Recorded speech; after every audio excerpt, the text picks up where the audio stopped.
नरेंद्र मोदी की डील से कैसे अमेरिका तंग में भूचाल आ रखा है वो आपको दिखाऊंगा। लेकिन पहले आप देखिए कि नरेंद्र मोदी ने वो काम किया जिसे ट्रंप ने सोचा नहीं था। शायद भारत की यूरोपीय यूनियन के साथ ट्रेड डील के बाद अमेरिका खिसियानी बिल्ली की तरह खंबा नोचने बैठा हुआ है। टैरिफ की डफली पीट रहे ट्रंप ने सपने में शायद नहीं सोचा था कि पीएम मोदी का यह प्लान यहां तक पहुंच जाएगा। अमेरिका में ही अब भारत और यूके बीच हुई डील की जबरदस्त चर्चा हुई। अमेरिका के ट्रेड एक्सपर्ट्स का मानना है कि अमेरिकी राष्ट्रपति डोनाल्ड ट्रंप ने जिस तरह से दूसरे देशों पर टैरिफ लगाकर उन्हें बाहर का रास्ता दिखाया, यही वजह है कि यूरोपीय यूनियन भारत का रुख कर रहा है। अमेरिका के ट्रेड रिप्रेजेंटेटिव जेमिसन ग्रीर ने एक इंटरव्यू में कह दिया कि इस डील में भारत टॉप पर रहा है। इस डील से भारत को बहुत फायदा होने वाला है। भारत को इस डील से यूरोप में ज्यादा मार्केट एक्सेस मिलेगा। ऐसा लगता है भारत को प्रवासियों से जुड़े ज्यादा इमिग्रेशन अधिकार मिल जाएंगे। भाई डील भारत ने की है, चर्चा अमेरिका में हो रही है कि गजब ही कर दिया है इंडिया ने। अमेरिका में यह बात हो रही है कि ईयू के साथ ट्रेड डील करके नरेंद्र मोदी ने बाजी मार ली है। लेकिन अमेरिका यह नहीं बता रहा कि नरेंद्र मोदी ने बाजी पलट दी। अमेरिका अब यह नैरेटिव बनाने में जुटा है कि ट्रंप की वजह से भारत और ईयू की ट्रेड डील हो गई। हमने कहा था कि तुम जो है यूरोपीय यूनियन के दोस्तों को लतिया दो। आज भारत ने इस नैरेटिव की भी हवा निकाल दी। एक अमेरिकी रिपोर्टर के सवाल पर वाणिज्य मंत्री पीयूष गोयल ने साफ कह दिया कि भारत और ईयू की डील में ट्रंप की कोई बात ही नहीं हुई। सुनिए एक बार भारत ने कैसे खरा खरा सुना दिया है। I was wondering, however, India and the European Union share the fact that both countries were really hit by tariffs, both the European Union and now India, to 50% from the Trump administration. So I wonder how much of a unifier beyond a win-win was the U.S. president? I don't think we even discussed this at any point of time. America अब एक तरह से खिसिया रहा है क्योंकि Trump की तो चीचा लेदर हो गई। ट्रंप भारत के साथ जो डील करने वाले थे वो हो नहीं पाई, और अब जब भारत और ईयू की डील हो गई है तो उससे अमेरिका को नुकसान भी होगा। आने वाले सालों में अमेरिका और अमेरिकी कंपनियों में इसका असर पड़ने वाला है। एक्सपर्ट्स अभी से कह रहे हैं कि इस डील के लागू होने के बाद अमेरिकी कंपनियों के लिए भारत में कंपटीशन बढ़ सकता है। यानी जिन अमेरिकी कंपनियों का अभी भारत में वर्चस्व है उसे चुनौती मिल सकती है। दरअसल भारत और ईयू डील के तहत यूरोपीय कंपनियों को भारत में कम टैरिफ या जीरो ड्यूटी का लाभ मिलेगा, और इसका सीधा असर अमेरिकी कंपनियों पर पड़ेगा क्योंकि अमेरिकी कंपनियों के प्रोडक्ट्स यूरोपीय देशों के मुकाबले महंगे हो जाएंगे। तो भैया उधर फायदा जाएगा। यूरोपियन यूनियन के साथ हुई डील के बाद अमेरिका पर डील करने का दबाव और बढ़ गया है। अब देखिए कि अगर ईयू की कारों पर टैरिफ घटकर 10% रह जाता है और अमेरिकी कारों पर हाई टैरिफ बना रहता है तो भारतीय बाजार में यूरोप की गाड़ियां ज्यादा बिकेंगी क्योंकि अमेरिकी गाड़ियों के मुकाबले यूरोप की गाड़ियों की कीमतें कम होंगी। ऐसे में इंडिया ईयू एफटीए के बाद अब अमेरिका पर भारत के साथ अलग से व्यापार समझौता करने का दबाव बढ़ रहा है। अमेरिका पहले से ही भारत से digital tax, medical device price cap और कृषि आयात जैसे मुद्दों पर रियायतें चाहता रहा है। हालांकि अमेरिका के साथ भारत का अभी भी सबसे ज्यादा व्यापार है और दोनों देशों के बीच ट्रेड डील को लेकर लगातार बातचीत चल रही है। अब तक दोनों देशों के बीच करीब 7 दौर की बैठकें हो चुकी हैं। अब जब ईयू को भारत में खास व्यापारिक सुविधाएं मिलेंगी तो अमेरिका यह सवाल उठा सकता है कि अगर ईयू को छूट मिल सकती है तो अमेरिका को क्यों नहीं। इससे भारत अमेरिका के बीच व्यापार को लेकर बातचीत में तेजी आ सकती है। लेकिन वो अमेरिका वाले भाई साहब बैठ के कह रहे थे कि हम चाहते थे कि मोदी जो है वो थोड़ा मक्खन लगाएं और डोनाल्ड ट्रंप को फोन करें। मोदी ने मना कर दिया कि मैं ऐसा नहीं करता हूं, तो गाड़ी निकल गई। अब किसकी गाड़ी निकली है बताए अमेरिका। ईयू के साथ भारत की डील के बाद ट्रंप की कैसे छीछा लेदर हो रही है वो आप कनाडा के एनर्जी मिनिस्टर के बयान से देख लीजिए। कनाडा के मंत्री भारत की तारीफ कर रहे हैं, कह रहे हैं कि भारत ने दिखा दिया कि ट्रंप की दादागिरी अब नहीं चलती। यानी दुनिया का लगभग हर बड़ा देश कह रहा है कि भारत ने दुनिया को बताया है कि सही तरीके से, सही रास्ते पे चलते हुए, सबको साथ लेकर चलते हुए कैसे दुनिया आगे बढ़ सकती। अमेरिका की तरह नहीं कि सब मेरा है, मैं जो कहूंगा वही होगा। ट्रंप जिस देश को भी धमका रहे हैं, टैरिफ और ताकत दिखाकर डरा रहे हैं, वो सब भारत के पाले में आते जा रहे हैं। ईयू के साथ हुई डील तो अभी शुरुआत है, अभी कई डील पाइपलाइन में है। आप देखिए कि ईयू के बाद कनाडा भी भारत के करीब आ रहा है। कनाडा के एनर्जी मिनिस्टर टिम हॉगसन ने गोवा में इंडिया एनर्जी वीक में शामिल होने के बाद उन्होंने एक वीडियो जारी किया और वीडियो के साथ लंबा चौड़ा ट्वीट किया।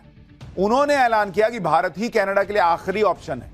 उन्होंने कहा कि अगर हमें एनर्जी सुपर पावर बनना है तो दुनिया के सबसे बड़े एनर्जी मार्केट में से एक भारत के साथ एनर्जी और न्यूक्लियर रिसोर्स का ट्रेड करना होगा। इंडिया एनर्जी वीक में कनाडा की पहली फेडरल मिनिस्ट्रियल मौजूदगी और 8 साल में पहली बार कनाडा भारत एनर्जी डायलॉग हुआ। हम भारत में ऐसे रिश्ते बना रहे हैं जो एक मजबूत, ज्यादा संप्रभु कनाडा के लिए एक नया रास्ता बनाने में मदद करेंगे। सोचिए, ये वही कनाडा है जो वो जस्टिन ट्रूडो के समय में भारत को आंखें दिखाने का प्रयास कर रहा था, खालिस्तानियों को पंप कर रहा था।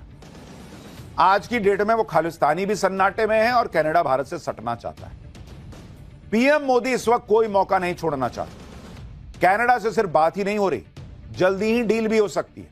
कनाडा के प्रधानमंत्री मार्क कार्नी मार्च के पहले हफ्ते में भारत आ सकते हैं। इस दौरान uranium, energy, minerals, artificial intelligence पर डील हो सकती है। इसके साथ ही भारत और कनाडा शिक्षा और संस्कृति पर अहम डील साइन करेंगे। कनाडा के प्रधानमंत्री के दौरे से पहले भारत के राष्ट्रीय सुरक्षा सलाहकार अजीत डोभाल के कनाडा जाने की भी चर्चा है। कनाडा में जब से मार्क कार्नी ने कमान संभाली है, भारत और कनाडा के बीच आपसी संबंधों में काफी सुधार हुआ है। दोनों देशों के बीच आर्थिक और दूसरे मसलों पर चर्चा हो रही, संबंधों को व्यापक बनाने का काम चल रहा है। इसके साथ ही भारत की आंतरिक सुरक्षा के लिए भी कनाडा से संबंध खास मायने रखते हैं। ऐसे में ये दोनों ही यात्राएं बहुत महत्वपूर्ण जारी हैं। एक तो कार्नी का यहां आना और दूसरा अजीत डोभाल का वहां जाना। आप यह भी ध्यान रखिए कि कनाडा वो देश है जिसे ट्रंप ने एक तरह से अपना दुश्मन बना लिया। कनाडा वो देश है जिसने ट्रंप के डेली के बयानों का हिसाब एक बार में चुकता कर दिया था। अब कनाडा ने भी ट्रंप को जवाब देने के लिए भारत की ताकत का सहारा लिया। भारत से बढ़ती नजदीकियों के बाद ट्रंप को कनाडा में ट्रोल भी किया जा रहा है। कई तरह के मीम चल रहे हैं वहां। लोग कह रहे हैं कि ट्रंप की टैरिफ और धमकियां बैकफायर कर गई, जिसकी वजह से कनाडा और भारत में डील हो रही। आप यह भी देखिए कि चाहे कनाडा हो या कोई और देश हो, ट्रेड डील पीएम मोदी अपनी शर्तों पर ही कर रहे हैं। क्योंकि ईयू के साथ अभी तक की जो सबसे बड़ी डील हुई, उसमें भी पीएम मोदी ने पूरी की पूरी डील अपनी कंडीशन पर करवाई। वाणिज्य मंत्रालय के अधिकारियों का कहना है कि हम अपने डेयरी बाजार कभी नहीं खोले। भारत ने अपने कृषि क्षेत्र को बचाने के लिए मक्का, डेयरी प्रोडक्ट और दालों जैसे संवेदनशील उत्पादों का शुल्क जो है उसमें रियायत की सूची में उसे शामिल ही नहीं किया। वहीं अमेरिका के लिए भी डेयरी और एग्रीकल्चर खोलने के लिए भारत बैकफुट पर नहीं गया। ट्रंप की मांग थी कि मोदी फोन करें और डील हो जाए, लेकिन मोदी ने फोन नहीं किया।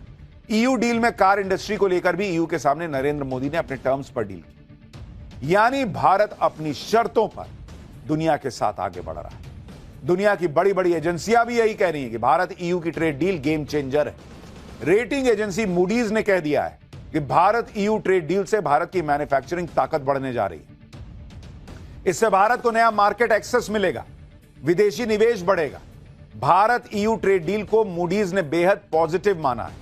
यानी हर तरफ से इस ट्रेड डील की चर्चा हो रही है। यूरोप और कनाडा के बाद ब्राजील ने भी भारत के साथ व्यापार संबंधों को नई दिशा देने का फैसला किया है। पिछले दिनों पीएम मोदी और ब्राजील के राष्ट्रपति लूला डा सिल्वा के बीच फोन पर लंबी बात हुई। अब ब्राजील के राष्ट्रपति भारत आने वाले। ब्राजील के राष्ट्रपति लूला डा सिल्वा ने अपने भारत दौरे की पुष्टि कर दी। उन्होंने बताया कि वो फरवरी में नई दिल्ली में पीएम मोदी से मुलाकात करने जा रहे हैं। भारत के बाद ब्राजील के राष्ट्रपति अमेरिका के दौरे पर भी जाने वाले। दुनिया में बदलते वर्ल्ड ऑर्डर के बीच पीएम मोदी ने कैसे गजब गेम सेट किया है वो आप समझिए। पहले ट्रंप कनाडा से भिड़े, उसके बाद ईयू से भिड़ गए। अब जब भारत ईयू के बाद कनाडा से डील करने वाला है तो अमेरिका को डबल झटका दिया गया है। और तो और हालत यह है कि अमेरिका को भी मालूम है कि वो भारत को इग्नोर नहीं कर सकता। भारत ने जैसे ही दूसरे देशों से व्यापार के लिए रास्ते खोले, वैसे ही अमेरिका भारत को पैक्स सिलिका में एंट्री देने के लिए आमंत्रित करने लगा। पैक्स सिलिका अमेरिका की अंतर्राष्ट्रीय पहल है जिसके तहत एआई और सिलिकॉन चिप्स के लिए भरोसेमंद सप्लाई चेन विकसित करना मकसद है। खबर है कि अगले हफ्ते भारत के विदेश मंत्री एस जयशंकर पैक्स सिलिका में शामिल हो सकते हैं। इस दौरान अमेरिकी विदेश मंत्री मार्को रूबियो की तरफ से आयोजित महत्वपूर्ण खनिजों पर एक अहम बैठक भी होगी जिसमें वो हिस्सा ले सकते हैं। नरेंद्र मोदी की डिप्लोमेसी का तोड़ अभी इनके पास भी नहीं। अमेरिका को इस तरह से जवाब दिया कि वो खुद भारत के आगे पीछे घूम रहा है। नरेंद्र मोदी की इस डिप्लोमेसी का एक और उदाहरण देखिए। अमेरिका के दोस्त हो या फिर अमेरिका के दुश्मन, दोनों को कैसे साध रखा है। मुस्लिम देश लगातार इजराइल का विरोध कर रहे हैं, इजराइल भी ईरान को धमका रहा है, लेकिन पीएम मोदी ने दोनों देशों को साध रखा है। इजराइल के पीएम नेतन्याहू ने पीएम मोदी को न्योता भेजा है। बताया जा रहा है कि पीएम मोदी फरवरी में इजराइल जाएंगे। इधर भारत ने यूएन में ईरान को भी खुला समर्थन दे रखा है। ईरान अमेरिका का दुश्मन है और इजराइल अमेरिका का दोस्त है, लेकिन नरेंद्र मोदी ने बता दिया कि ग्लोबल पॉलिटिक्स में सबसे बड़ी बात होती है अपने देश का हित। तो भारत ईरान के साथ खड़ा हो गया।